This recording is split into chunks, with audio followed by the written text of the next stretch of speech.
Olá, ouvintes, bem-vindas e bem-vindos a mais um episódio do podcast Arcai. Eu sou Beatriz de Pauli e neste episódio seguimos na companhia da nossa ilustre guest editor, Renata Casarini, professora de Língua e Literatura Latina da Universidade Federal Fluminense. Olá, Renata. Olá, Bia.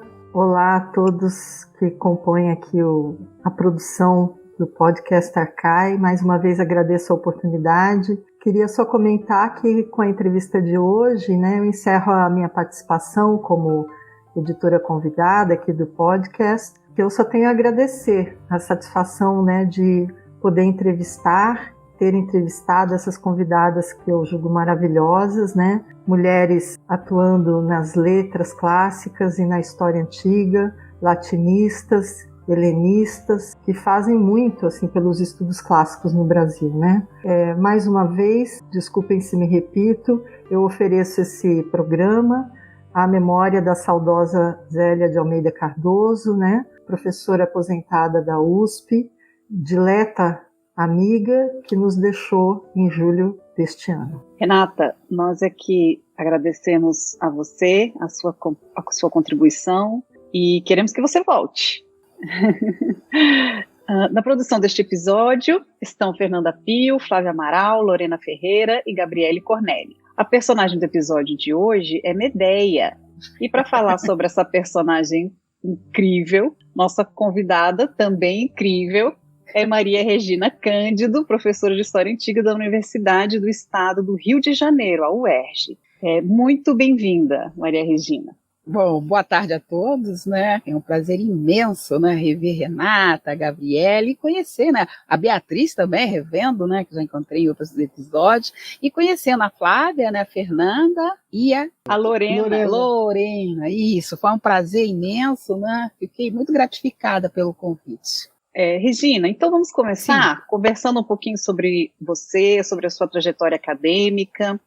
Você poderia contar para a gente como você se interessou pelo estudo da antiguidade, do mundo antigo? Olha, para falar a verdade, antes de eu começar com história, eu já tinha feito vestibular para engenharia, aí não deu muito certo, aí pedi transferência para matemática, aí veio a lógica, eu descobri que não sabia fazer conta, não entendia nada, aí eu desisti, muito assim, aí desisti. Então, eu fui numa palestra, de uma professora, que eu gosto muito de história, e aí ela começou a contar, falar da trajetória dela como professora universitária e essas coisas, e essa pessoa quem foi?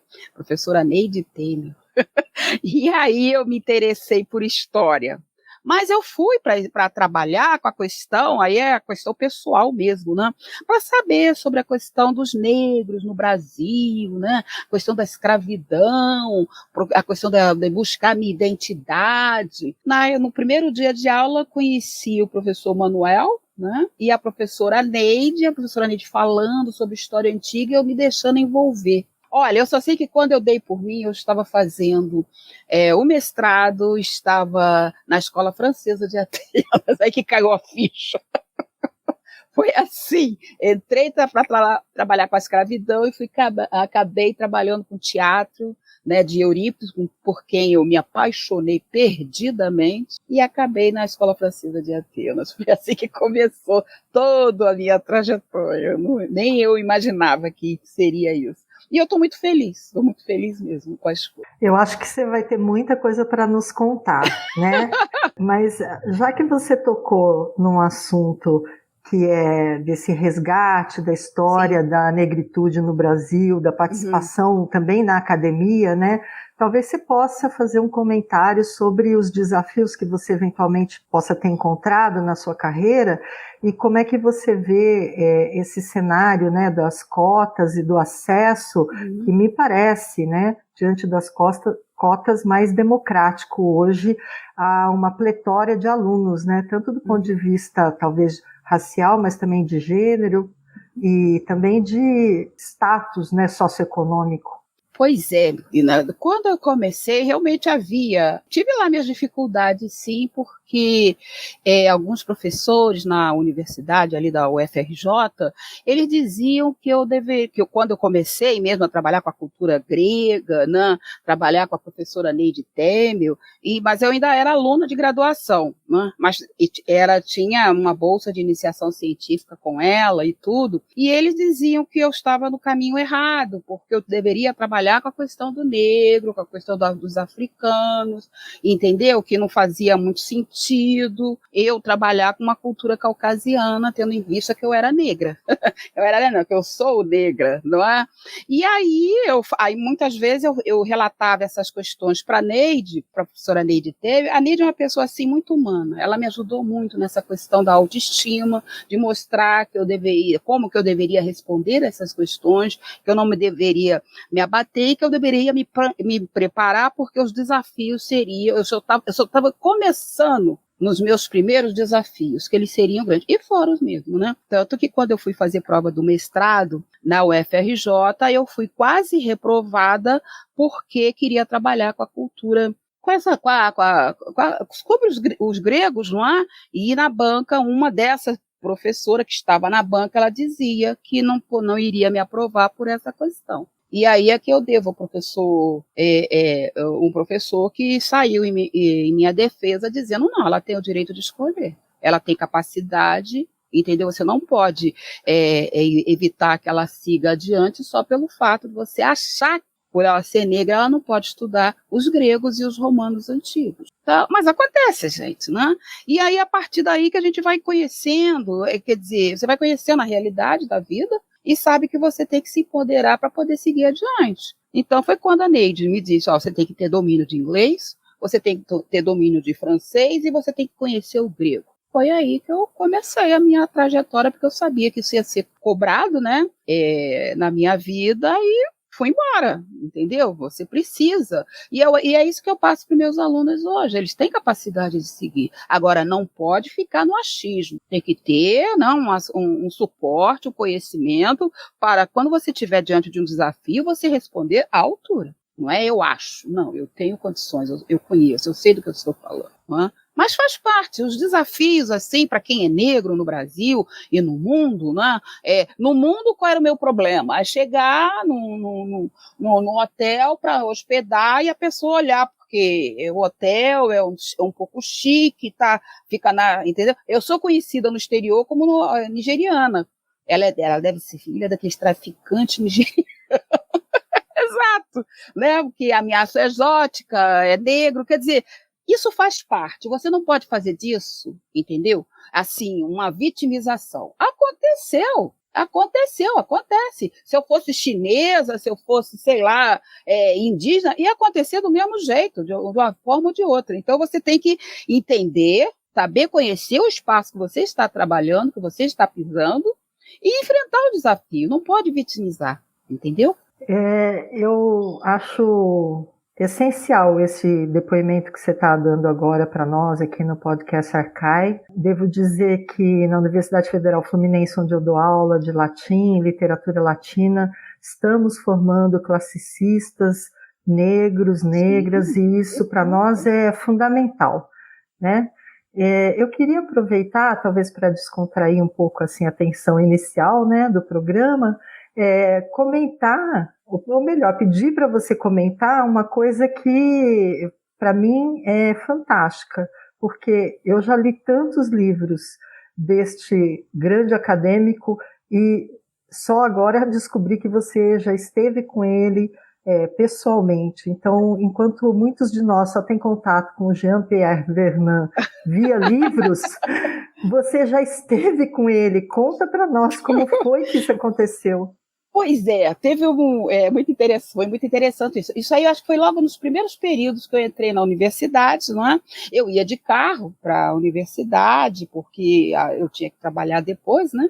Então, numa dessa, a professora Neide é uma pessoa assim, sabe, fantástica.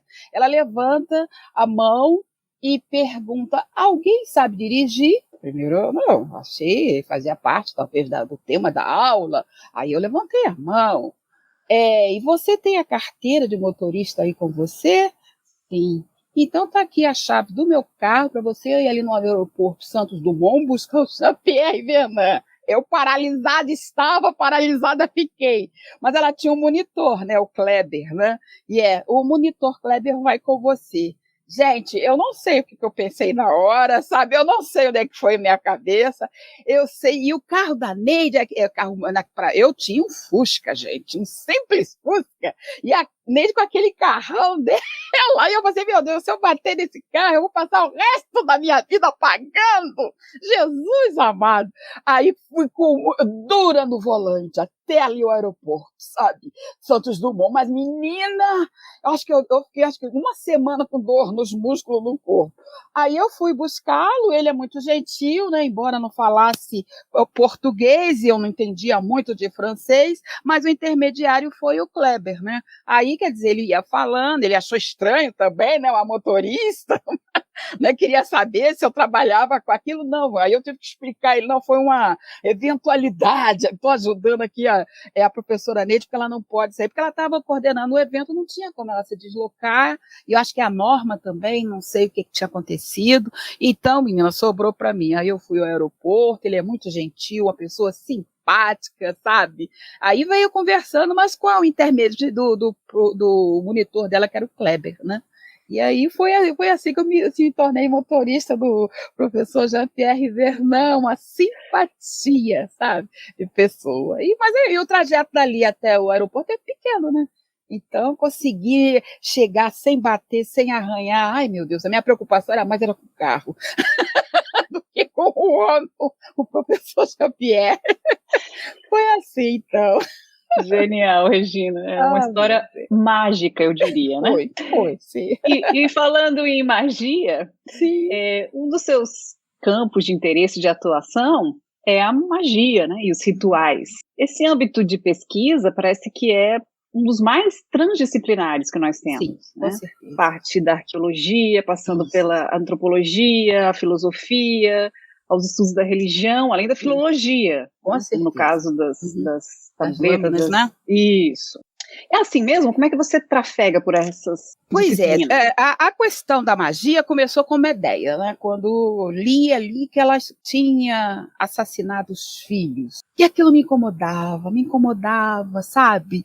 E eu falei assim, mas ela é como mãe? Aí eu lembrei que ela tinha toda uma trajetória. E quando aí eu já estava ali aprendendo, né? Com a professora Silvia Damasceno, ela que me ensinou grego, a quem eu agradeço muito, a professora Silvia Damasceno, né? Durante muitos anos ela ensinava grego para gente, e lá na UFRJ.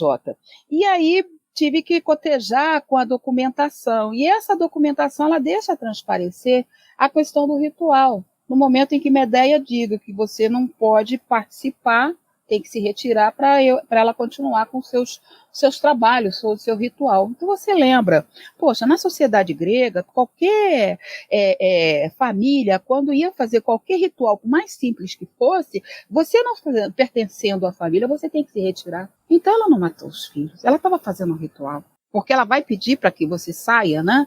Você se ausente ali, né? Então foi isso que levou à questão da filologia. Aí depois também você vai vendo outros rituais, outras vertentes. O problema é que a Medeia ela não tem uma vertente só. Você tem que pegar outros autores que falam. E eles vão te indicar, em alguns, né, que ela vai tentar transformar essas crianças em divindades. Né? Então, isso aí vai levando você a ter que conhecer um pouco do grego, né, em conhecer a vasta documentação, que tem ali presente, conhecer também, quer ver um exemplo? Eu tenho trabalhado ultimamente com a Medeia romana, e você vai perceber, por que ali na casa de Diós, logo que você entra na casa, tem aquela imagem imensa de Medeia, aí quando você olha para ela está em pé, firme, imponente. Se você não souber da narrativa mística, você vai dizer,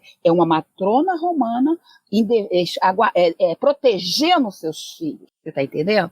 Mas ali a gente sabe que é uma releitura, né?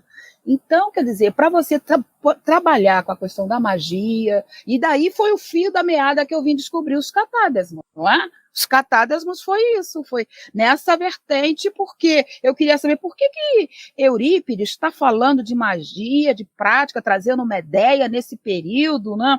A questão aqui, a gente está assim, no interregno da Guerra do Peloponeso, essas questões, aí é que você vai saber lá na frente, né, com Platão, que ele vai dizer que enquanto Eurípides não vai dar o nome de catádesmos, o Platão vai falar que é catádesmo. Bem tardiamente, é um não dito, digamos assim, né? Aí você puxa esse fio, aí você vai encontrar uma série de catádesmos desse período, e ele vem ali como decorrência, talvez, da Guerra do Peloponeso, uma nova maneira de você lidar com o morto, e tem toda uma série de questões ali que maravilhoso.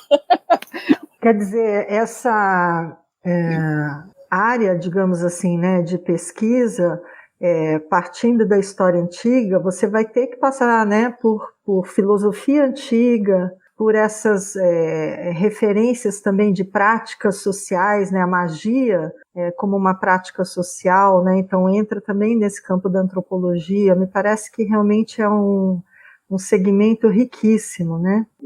A gente vai poder falar, né, na segunda parte do programa mais sobre Medeia, né, e talvez até você possa nos dizer mais, então, sobre essa experiência de caráter, digamos, arqueológico do seu trabalho, né? Mas essa passagem pela escola de Atenas, ela foi fundamental. A gente ouve, né, em alguns dos podcasts aqui, o pessoal da área de arqueologia, quando vai a campo, né, num sítio arqueológico, parece que é cruzar o Rubicão, como dizem os latinistas, isso é verdade. né? O que você pode nos contar, assim, brevemente sobre essa... Olha só, quando eu fui a primeira vez no mestrado, né, para ficar um tempo, fui enviada pela professora Neide Temel e tudo. Tem uma questão que eles demoram um pouco a responder, então é uma prática que, se você quiser, o período bom é ir na baixa estação, que é janeiro, fevereiro, né? Mas você tem que começar isso em agosto, porque eles demoram, tem uma seleção, a preferência é para os europeus, entendeu? Tem toda essa questão. Mas eles nos recebem muito bem, são muito receptivos, entende? Eu não participei de escavações arqueológicas, porque toda a minha documentação, ela estava em museu. E eu tive dificuldades em ter acesso aos catádesmos. Por quê? Porque não há interesse da Europa de trabalhar com os catádesmos, porque eles são encontrados dentro de sepulturas. Entendeu? E essas coisas, você sabe que o europeu tem lá as escolhas deles, eles querem colocar essa prática de magia, de fazer mal ao inimigo, de usar o que eles chamam de voodoo, e voodoo nem é uma palavra ligada à magia, o voodoo quer dizer orixá, quer dizer divindade, né? Agora ela adquiriu um epíteto pejorativo, né, no nosso meio, né? Então, você percebe que eu tive dificuldade de ter acesso, eu tive que pedir uma carta lá para a direção, né, da Escola Francesa de Atenas, para eu ter acesso à reserva técnica, porque os catádesmos, eles só tem um ou outro exposto ali. E você sabe que é uma quantidade muito grande. Então, eu retornei à Escola Francesa de Atenas, expliquei à secretaria essas coisas, aí eles escreveram uma cartinha, eu tive acesso à Escola Americana, que tem muito material, eles me fizeram 2 cartas para eu ter acesso à Escola Americana, e também ao Museu do Querameico, para ter acesso a essa reserva técnica e poder tirar fotografias, essas questões e tudo.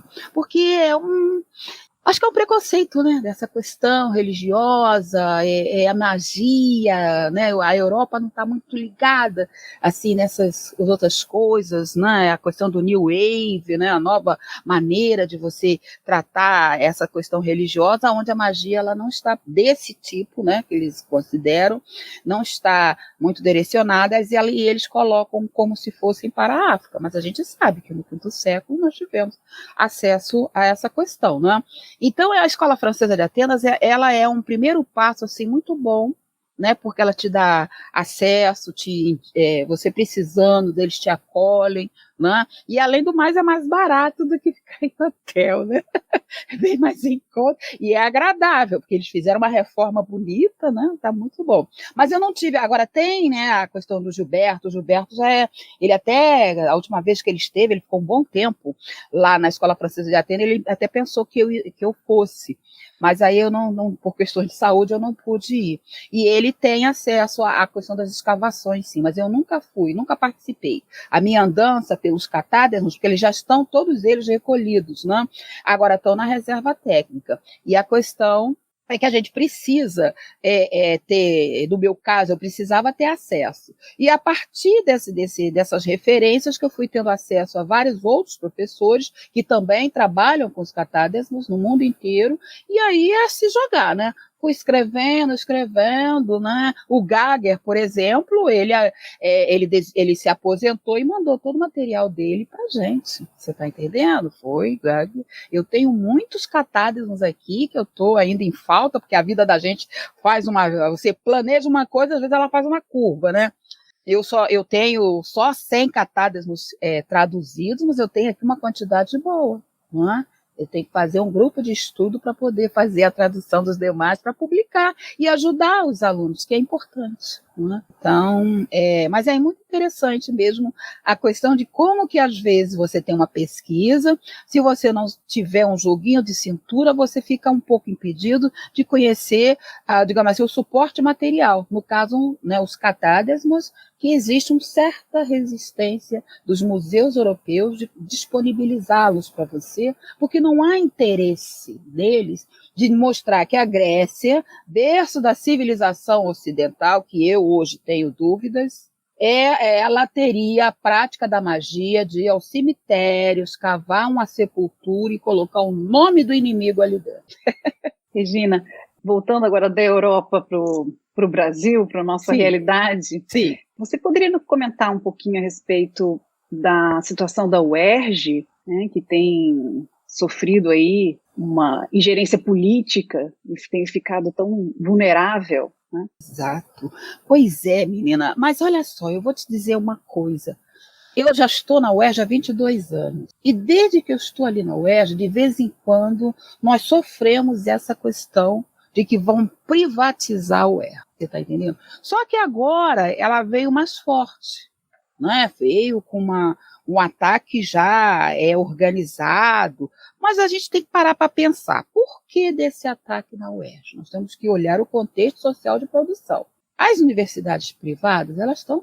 A UERJ é um mundo, você está entendendo? E as universidades privadas, elas estão precisando de subsídio. Se você privatiza a UERJ, aqueles alunos ali, você não vai poder expulsá-los, não. Você terá que subsidiar. E vai colocando eles naquelas universidades que vão receber esse subsídio do governo. É isso que está por trás. A gente tem noção disso, entendeu? Agora, só que tem uma questão. A UERJ ela tem a peculiaridade de pegar alunos, entendeu? São alunos que vêm da periferia, não é? E eles também estão mobilizados, os professores também têm consciência disso. Então, o que aconteceu? Teve todo esse movimento, aí ficou aquela resposta, olha, eu posso não ter força contra você, mas eu sei o que você está fazendo comigo.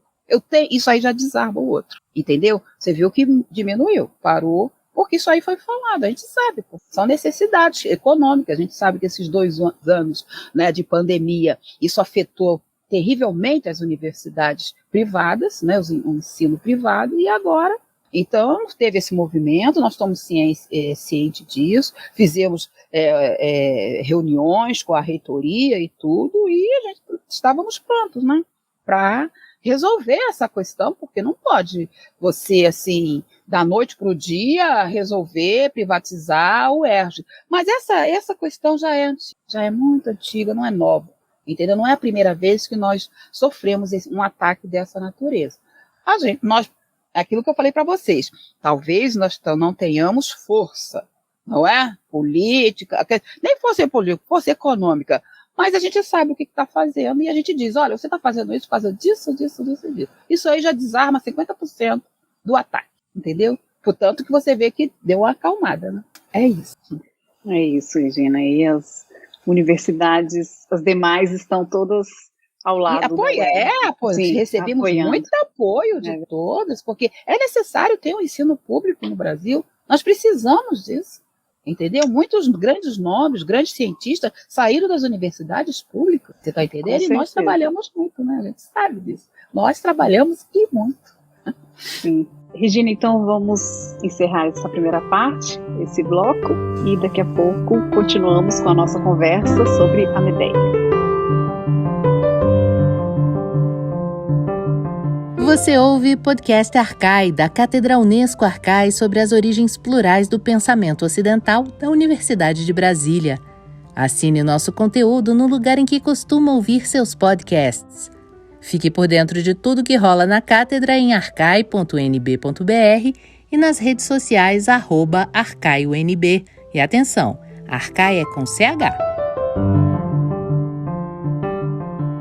Estamos de volta com a professora Maria Regina Cândido. Regina, fala um pouco pra gente sobre quem foi Medeia. Ah, tá bom. Medeia é a paixão da minha vida. Para começar. Olha só, a Medeia, a gente tem assim, é uma narrativa mítica, entendeu? Uma narrativa mítica. Ela tem várias vertentes, mas a que ficou mais famosa é a de Eurípides. Mas nós temos outras, entendeu? E ali, né, a partir de um determinado momento, você vai ver que vai ser apreendido por Eurípides, então ela vai ser a mulher que vai matar Pélias, não é? Que vai ter toda aquela saída lá da cidade dela, lá que é Cólquida, e vem apaixonada, seguindo aquela paixão avassaladora para o Jasão, e acaba vindo para, né, a região de Corinto. Mas só que você tem uma outra vertente mais antiga, que é o ciclo de Iolcos, onde a Medeia não mata Pélias. Ela e o marido vão, né, eles vão estar participando dos jogos fúnebres para Pélias. Então aí a gente percebe, quer dizer, provavelmente deve ter havido outras vertentes da narrativa mítica de Medeia que não chegaram até nós, não é? Nesse período onde nós vamos, esse ciclo, eu chamo de ciclo de Iolcos, né? Que tem o ciclo dos argonautas também, esse ciclo de Iolcos, você vê, a Medeia, ela está presente, olha só, você tem o vaso Lécitos, né? E esse Lécitos, você sabe que é um artefato para fazer um ritual fúnebre. Seu parente falece, você vai colocar água, óleo e vai oferecê-lo, né? Ali no santuário ali do cemitério. E aí você encontra uns vasos bem remotos, onde tem a Medeia, o caldeirão e o carneiro. Aí você para pensar. Se você está com aquela ideia da Medeia como mulher assassina que matou Pélias, matou os filhos, por que será que uma família vai pedir para colocar a imagem de Medeia naquele leste de fundo branco? Então não é a Medeia assassina, é uma outra vertente que nós desconhecemos. E o pintor de Beldam, que vai ter, eu só consegui 5 vasos dele, sabe? Pintor de Beldam, só 5 vasos dele com essa imagem. Né? E ele é ali de 400, vai até talvez 500, 470, por ali. Né? Então ele vai trazer esse e a oficina dele é ali no Querameicos, no cerâmico. Não é? Então como que uma pessoa vai pedir para criar esse vaso com essa imagem? Ele está pedindo o que para o seu parente? Que Medeia ajude a curar essa doença, ou seja lá do que ele teve, provavelmente ele morreu de alguma doença, que Medeia cure ele no outro mundo, para ele ter uma vida mais, digamos assim, saudável no outro mundo, porque o grego ele acredita na questão, né? Tem a questão do pitagorismo, a questão da alma, que você tem que tomar, tem que fazer os rituais fúnebres para essa alma ter sossego, ter paz e caminhar. Né? Foi uma construção, a narrativa, mas que foi ali, né? Aceita. Tanto que você vai ver Caronte. Por que vai ter Caronte? Caronte é tardio. Você conhece Hippias e Thânatos como conhecedor que levam a alma do indivíduo que morreu, não é? E Caronte? Caronte é a partir da Guerra do Peloponeso que aqueles indivíduos, principalmente os estetas, terão necessidade de criar alguém. Ele olha para Hippias e Thânatos e não se identifica. Eu não sou um bem-nascido, eu não vou ter condições, eu preciso trazer alguém parecido comigo. E é Caronte. pupilos na cabeça, aquele quiton de uma manga só, entendeu? Curto, né? Aquele navegante ali do navio que vai levar a alma do indivíduo para o mundo dos mortos, não é? E aí tem o quê? Tem essa questão dos mortos antes do tempo, que é onde a magia vai se utilizar, a magia vai se apropriar, não é? Desses indivíduos que morreram antes do tempo, que são as crianças, são as pessoas que são suicidas e as vítimas de assassinato. Não é? Então a gente percebe que a Medéia, nós temos que tomar cuidado com as vertentes. Nós temos uma vertente muito antiga, onde ela não é essa assassina. Ela é aquela que cura, rejuvenesce.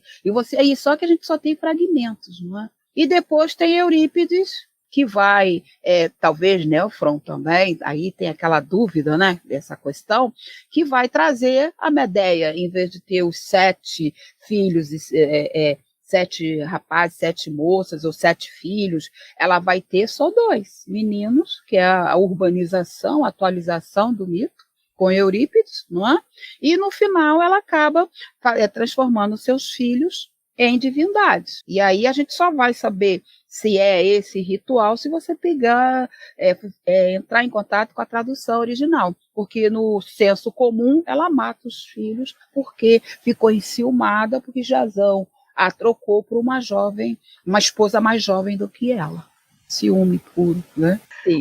Uma das questões aqui que eu queria levantar é justamente sobre esse caráter, que eu vou usar uma palavra em português que eu gosto, de curandeira. Exato. Né? A gente costuma, quem acompanha a pesquisa Medéia, que também é o meu caso, a gente vê muito esse estigma da bruxa, da feiticeira, que é óbvio pode ser também uma coisa positiva, mas muitas vezes tem uma conotação negativa. Ao passo que essa palavra curandeira já tem a ver também com esse poder curativo, né? E esse domínio das ervas e essa interlocução com as forças naturais, por vezes fica obliterado, né, por esse aspecto de uma magia, digamos assim, malévola. Uhum. Então, eu queria que você discutisse um pouco isso, talvez, assim, do ponto de vista se eu posso usar a palavra legitimidade das fontes históricas ou literárias, né, que aqui é o caso, mas para tratar desse duplo aspecto da magia enquanto coisa ruim ou dos traços de curandeirismo que a gente pode encontrar na Medéia. Sim, a primeira questão é perguntar por que será que Eurípides está trazendo Medéia nesse 5º século, aquele período ali, e ele vai deixar bem claro que ela sabe mobilizar muito bem a questão das ervas, que ela tem o poder de cura, não é isso? Porque nesse período você está tendo alguns problemas até ali da questão mesmo jurídica, né, de mulheres estrangeiras que mobilizam a questão das ervas. E as ervas, como um dos exemplos, o filtro catádesmos, que é as ervas amorosas. E você está vendo muitos homens que estão denunciando essas mulheres que eram suas amantes. Por quê? Elas vão buscar essas curandeiras, não é? Digamos assim, essas consideradas, essas que têm domínio da erva, essas mulheres estrangeiras que têm o domínio das ervas, né? E elas vão dizer, você quer que esse homem se apaixone por você perdidamente? Eu vou te ensinar, vou fazer um unguento para você, vou colocar nas partes íntimas e você também vai beber alguma coisa, entendeu? Você vai você vai colocar, entendeu? Mas só põe uma gotinha no vinho dele, ele vai ficar enlouquecido por você. Só que a moça jovem, seja lá quem for, está loucamente apaixonada. Em vez de eu botar uma gota, eu vou botar 2 ou 3. Só que ela tem o problema também de ser veneno. Se você aumentar a dose, é um veneno, não é? E o homem, na hora que ela colocava aquele unguento nas partes íntimas, criava impotência masculina. Aí ele ia reclamar na justiça, porque ele foi prejudicado. E ela era condenada, entendeu? E muitas vezes os homens que beberam aquele vinho com aquelas... Era só uma gota, ela botou 2 ou 3, muitas vezes eles morriam. Né? E também eram levados à condenação. Você está entendendo? Então você vai ter Ninos, vai ter Teores, né, de Lesbo, vai ter várias outras, Teodota, várias outras mulheres ali em Atenas que estão fazendo essa prática e estão sendo levadas à justiça. Você está entendendo? Por quê? Estão indo nessas mulheres que têm domínio das ervas, elas exageraram na dose e acabaram prejudicando esses homens que estão, eles que estão denunciando elas. Entendeu? Então é essa outra parte do filtro do catádasmos. É o domínio, a Medeia representa o domínio das ervas, entendeu? Mas ervas que curam e ervas também que matam. Daí você vê também o discurso dos iatros, porque essas mulheres estão competindo com esses iatros, entendeu? Com esses médicos que estão começando a usar da cura, de usar a questão da higienização, né? Vai trazer toda aquela questão de epidauro, né? Para cuidar da saúde. Mas eles têm um concorrente forte, que são essas mulheres que têm o domínio das ervas. E elas vão. Quantas vezes você tem até hoje, não é? Se você vai ver que se a pessoa não tem recursos para ir até um médico, ela vai procurar um curandeiro. Hoje em dia, até o pastor é procurado para curar a saúde de alguém. Isso aí, né? Não tem as igrejas, que são a igreja do azeite quente, que é a questão que você vê agora, também assim, é holístico. Busca tudo ali, junta tudo. Então, tem sim, a Medeia tem essa forte conotação. Ela representa aquelas mulheres que têm, no período dela, do V século, período clássico, Eurípides, que tinha um grande conhecimento dessa questão, ele não vai nomear, mas ele vai dar indício. Ele está dizendo para você ir no contexto social de produção. Quando você vai na sociedade, você vai encontrar essas mulheres que estão sendo condenadas, muitas delas condenadas à morte, sua casa queimada. Por quê? Usavam da prática da magia. Mas era o uso o quê? Que magia era essa? Conhecimento das ervas. Né? Aí você vai ver a questão da madrasta, né? E vários outros documentos dentro dessa natureza que vão fazer essas referências. Não sei se eu me fiz entender, né? Perfeitamente. Regina, e me diz uma coisa, e essa Medeia, né, que incorpora todas essas referências que você estava falando, o que acontece com a Medeia romana? Pois é, essa questão é que é interessante, sabe? Porque eu escolhi trabalhar com a Medeia romana aquela imagem que está na casa de Dioscuri, né? Que eu achei ela, sabe, a porte dela, imponente, aquela pose dela, sabe? Eu fiquei impactada com aquela imagem, fiquei horas e horas olhando, imaginando o que ela poderia me transmitir. Eu estava conversando com aquela imagem, não é? E aí eu primeira coisa que chama atenção, por que aquele dono da casa, ele foi escolher Medeia naquela postura? Se você olha, você não diz que é Medeia, parece uma matrona romana protegendo seus filhos. E quando você vai ver Medeia entre os gregos, ela está geralmente com aquela atitude de matar os filhos. Essa imagem do infanticídio, quer dizer, a imagem do Medeia o Caldeirão é muito vasta, não é? Muito vasta, tem mais de 20, entendeu? Que é o que eu tenho catalogado, né? E a Medeia também, quando ela vai, a questão do infanticídio também é vasta, você vê. Agora, por que aí a pergunta que não quer calar, por que o dono da casa de Dioscuri vai escolher a Medeia num período antes de matar os filhos, aquela pose? Aí você vai buscar, aí quem vai te responder é se você usar o conceito teórico do apadurai, o valor social das coisas, que as coisas, os bens materiais têm vida, eles têm uma biografia, não é só o indivíduo que tem biografia, a cultura material também tem vida, não é? E aí, através dessa perspectiva teórica do apadurai que eu fui buscar. Aí eu vim descobrir, por que esse dono da casa vai colocar esta imagem? Porque essa imagem é muito famosa, ela tem uma fama, ela vai te dar prestígio, e você vai ver que ela é única. A outra reprodução daquela imagem é só em Herculano. E depois você vai ver na Lusitânia, e depois em Antioquia. Aquele tipo de imagem. Você está entendendo? E ela vai ser única ali, por quê? O César, Júlio César, quando vai vencer, né, aquela batalha ali de Fársalos, ele traz essa imagem, ele compra. segundo o Plínio Velho, ele vai pagar 80 talentos por aquela imagem, né? E Timo Marco vai reproduzir, ele que fez essa imagem. Né?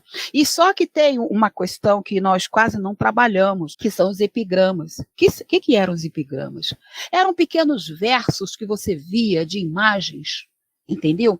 Que você, versos pequenos, você registrava aquilo em algum lugar, num papiro, e dava de presente para uma imagem que você viu. E nós temos mais ou menos quase uns 10 anônimos que viram aquela imagem e reproduziram. Outros deram de presente, marcando a imagem de Medeia como aquele tipo, ela em pé, entendeu? Com a cabeça inclinada um pouco para a direita, com a espada, ele reproduz aquele modelo.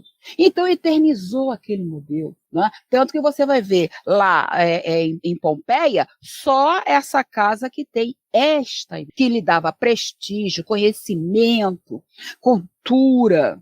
Você está entendendo? Sobre a questão de conhecer toda a literatura grega, que isso para um romano de Pompeia, né, era importante. Agora, a pergunta é, por que Medeia? Por que Medeia? Porque a gente não pode esquecer que essa família conseguiu, é o último texto que eu fiz da trilogia, né? É a família dos Nigídios, uma família extensiva, enorme, que está ali desde 54 a.C., né? Em Pompeia, agindo politicamente, participaram da guerra social contra os romanos e tiveram que, num momento difícil, que tiveram que largar suas terras e sua residência para dar espaço para os veteranos. Então, você entendeu por que ele botou Medeia ali? Porque ele também se sentiu estrangeiro, né? Se sentiu um estrangeiro ali, igual Medeia, que está lutando por seu lugar de fala, e ele e a família dele, esse tempo todo, também está lutando por um lugar de fala nessa região de Pompeia, para recuperar algo que ele considera que é dele de direito, como Medeia. Né? Sendo esposa de Jasão, ela achou que tinha todo o direito de ficar com os filhos, de ter, né? E ele não tinha o direito de abandoná-la para ficar com a jovem Creusa, que iria lhe dar uma cidadania, digamos assim. Você está entendendo? Então, aí você entende a identidade, cria essa identidade, primeiro que é uma identidade compartilhada, porque ele é um osco, samita, se utilizando de um viés, de um veículo grego, que é Medeia grega, mas ele vai dar uma ressignificação para falar da família dele, que teve problemas com Roma, tanto que Pompeia é o quê? Uma colônia romana, devido a essa questão. E aquela questão também, daquele evento que houve, né, daquele tumulto em 59, que a família participou. Não é? E aí você vê aquele grafite, onde você vê um gladiador laureado descendo a escada. Aquele quem é? É a representação do próprio Nigídio, daquele momento. A gente não tem como identificar quem seriam eles, mas você percebe que Nigídio Maius é um nome que está repleto. Várias inscrições com o nome deles, entendeu? Vários nos banheiros que eles deram vários monumentos em bronze que está registrado o nome dele. Então é uma rica família que teve seu momento difícil, de quase, né, de expulsão da região, e vai se utilizar de Medeia para marcar o seu lugar de fala, a sua luta. Eles vão se identificar com a luta de Medeia para buscar um lugar de fala, não é? Então, daí você entender a diferença. Agora, eles vão escolher trabalhar com Medeia, não ela matando os filhos. Se ela vai matar ou não, a gente não sabe, né? Pois não. Eu queria muito aproveitar esse comentário que você acabou de fazer, Regina, é muito elucidativo, né? E recomendo que a gente procure os seus artigos mais recentes sobre esse tema, mas porque casa muito com o que eu tenho visto, e acredito que as demais colegas, sobre a recepção contemporânea da Medeia, em particular aqui no Brasil, tem se visto muito esse retrato da Medeia como uma mulher desterritorializada, muitas vezes é chamada de diaspórica, né? Quer dizer, o deslocamento territorial é uma faceta da Medeia cada vez mais evidenciada. Talvez você pudesse colaborar conosco aqui e retomar um pouco o histórico, né, da mitologia de Medeia e dessa desterritorialização dessa personagem, né? e, ao mesmo tempo, atualizar a gente com relação à recepção do mito nesse aspecto, pelo menos, da Medeia diaspórica, muitas vezes uma Medeia afrodiaspórica, porque a gente tem visto Medeias negras encenadas aqui no Brasil, né, pelos movimentos pretos, né, de teatro. Obrigada. Realmente, a Medeia, ela se torna muito atual agora por causa do processo migratório e as questões, a situação ímpar que tem a mulher que é migrante, a dificuldade que ela tem.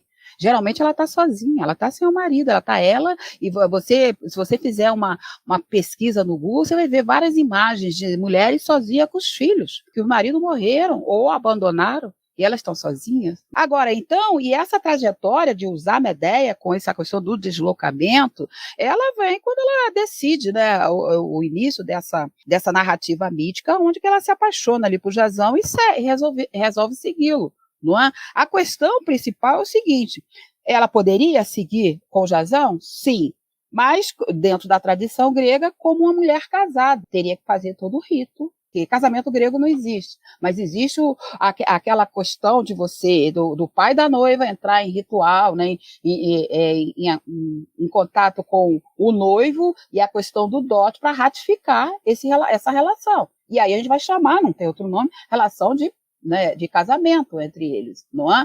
Mas você não vê isso em Medeia. E muitas, ela é chamada, às vezes, até na narrativa de Eurípides, como mulher de Jazão. Mulher de Jazão. A esposa, né, a Gnaica, vai ser a Creusa. Então, você vê esse deslocamento que ela vai, e mesmo na narrativa mítica do que eu chamo de ciclo de Iolcos, ela tem essa trajetória. Ela vem, né, e aí ela já vem casada com Jazão e vai porque ela vai ser a princesa em Corinto. Então, essa presença do deslocamento de Medeia, ela é muito presente, e ela acaba ficando, né, ali, vai para Corinto e depois se desloca lá para o Mar Egeu, onde vai se criar uma nova narrativa mítica com o próprio Egeu, porque vai chamá-la, qual é o interesse dele? Que ele quer ter filhos, né? E ela diz que pode dar filhos para ele. Não é? E curar a impotência dele, dando-lhe filhos. E por aí vai a narrativa de Medeia. E tem a questão da recepção. Eu gosto muito de uma recepção que foi dada na África do Sul, que é a questão da Demeia, não é nem Medeia, é Demeia, onde ela é representada ali na África do Sul, aonde a Medeia ela é negra e o Jazão ele é um branco, e junta-se os dois, e eles têm filhos. Nessa sociedade ali do apartheid, nós temos o lugar de fala do branco, e temos o lugar de fala do negro, mas essa mistura, esse novo indivíduo que nasce dessa junção, ele não tem lugar de fala, ele precisa construir. Ele não, é como se eles estão presentes, mas ele não existe, não tem existência. Então é essa a questão. Então, para você analisar essa questão, eu sugiro analisar através do Homi Bhabha, o local da cultura, onde ele vai trazer o entre-lugar. Diferente de Marcogê, né? O lugar antropológico, ele existe, não serve, porque esses filhos desses dois, ele existe, mas ele não tem lugar de fala. Então, Homi Bhabha, sim, o entre-lugar, né? Que ele vai ter que construir o seu lugar de fala para poder existir. Eu acho maravilhoso, sabe? Então, é essa questão que a gente vê de Demeia, né? Nos Estados Unidos, nós temos também um grupo de mulheres encarceradas que também vão representar a Medeia para falar das suas... É como se fosse um tratamento psicológico, onde elas vão expurgar os seus sentimentos, que são mulheres mestiças, negras e mestiças, que mataram um homem. E geralmente esse homem é branco. Então elas vão expurgar esse sentimento através da representação de Medeia. São as Medeias encarceradas, não é? Que eles chamam, né? E aqui no Brasil nós vamos ter também várias representações de Medeia. E o interessante também é que nós temos várias também dissertações de mestrado e doutorado relacionadas a medicina. Isso é muito interessante, não é? Que elas vão representar a questão da mulher que é abandonada pelo marido, né? Nós podemos ver a gota d'água, o Orfeu e por aí vai.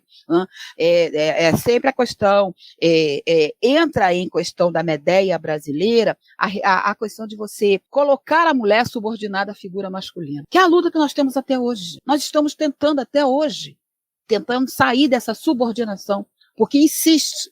O homem não quer perder o seu espaço, ele insiste em subordinar e nos calar. E a Medéia é um viés de grito contra essa, entendeu? Essa subordinação e da busca de um lugar de fala da mulher brasileira, que os tempos mudaram, né? A gente vai continuar lutando. Não sei se eu me fiz entender. Com certeza, Regina, vamos continuar lutando. Isso. Regina, eu queria agradecer muitíssimo a você, a sua participação muito preciosa aqui para nós do podcast. Queria aproveitar e agradecer novamente a Renata. Foi uma honra e um privilégio ter você aqui conosco, como a nossa guest editor, nossa editora convidada. Esperamos você de volta aqui em breve. Então, só queria agradecer a oportunidade e a convidada, Maria Regina Cândido, tão sedutora na sua fala. Eu é que agradeço, gente. Foi uma generosidade muito grande de vocês me convidar. Fiquei muito feliz de rever vocês, né? A saudade é grande, tudo agora é pela online. A gente está doida para poder estar presente, para dar um abraço bem forte, carinhoso, que a gente está precisando muito disso. Mas a gente vai superar tudo isso e nós vamos nos encontrar breve em algum evento, não é? E eu fico muito agradecida aí mesmo assim, então, de revê-los aqui de forma mesmo remota. Muito obrigada, gente. Fiquei muito feliz de participar desse podcast. Muito obrigada mesmo. Obrigada a você, Regina. Nós que agradecemos. Seguimos juntos, então, aqui. Muito obrigada, Regina. Através do podcast. Você ouviu Podcast Arcai, da Cátedra Unesco Arcai sobre as origens plurais do pensamento ocidental. Produção: Arthur Sobreira, Beatriz De Pauli, Fernanda Pio, Flávia Amaral e Gabriele Cornelli. Locução: Marcela Diniz. Trilha de Dan Bodan. A Cátedra Unesco Arcai integra o programa de pós-graduação em Metafísica da Universidade de Brasília.